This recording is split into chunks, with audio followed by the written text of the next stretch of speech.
ভাই ভাই ভাই এদিকে না ওই পাশে। হ্যাঁ একজন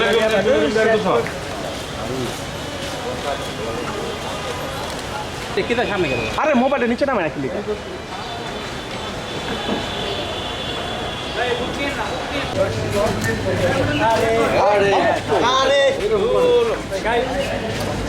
আমাকে দেখে না বইয়ে কি উঠায় দিচ্ছে। আরে সুজিত খরচ করে ভাই।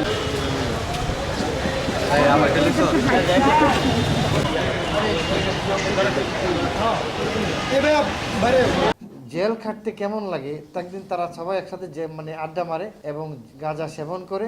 একদিন তারা প্ল্যান করে যে জেল খাটতে কেমন লাগে। তাদের এক বাবা, তাদের এই 6 জনের কোনো একজনের বাবা তাদেরকে একদিন শাসন করাতে বাড়ি যায় না। তখন তারা জানে যে জেল খাটবো, জেল খাটতে কেমন। এই কৌতূহল থেকে তারা চিন্তা করে যে কাউকে হত্যা করলে জেল খাটা যাবে। সেই প্রেক্ষিতেই তারা এই শিশু হোসেনকে বেছে নেয় এবং এই হত্যার মানে একটা নির্মম হত্যার তারা সংগঠন করে।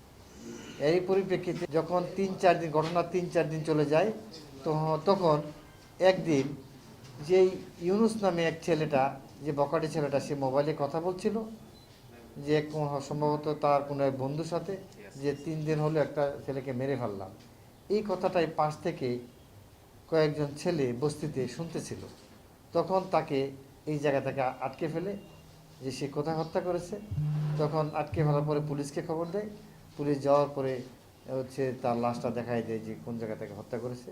তখন আমাদের ফতুল্লা থানার একটা চৌকস টিম তাকে জিজ্ঞাসাবাদ করে এবং সে বলে দেয় যে আমরা এই যে 6 জন মিলে তারা হত্যা করেছে, যে হত্যার এবং আমরা তাদের নাম এবং তার স্বীকারোক্তি মুক্তি আমরা বরিশাল থেকে, আমাদের টিম আছে, এই টিম বরিশাল থেকে 2 জনকে ধরে এবং বাকিদেরকে তাদের কথা মতে অন্যান্য জায়গা থেকে গ্রেফতার করে এবং তারা সকলেই এই ঘটনার সাথে তাদের সম্পৃক্ততা আছে বলে তারা স্বীকার করে। এবং যেটা আমাদের একটা সমাজের একটা মানে আশ্চর্যের বিষয়, যে এটা সমাজের যে মেসেজ, যে সবাই কিন্তু 18 বছর কম বয়সী ছেলে এবং তারা কোনো পূর্ব শত্রুতা থেকে নয়, শুধু জেল খাটতে কেমন লাগে সেই কৌতূহল থেকে তারা একটা ছেলেকে, 11 বছর একটা ছেলেকে নৃশংসভাবে হত্যা করেছে।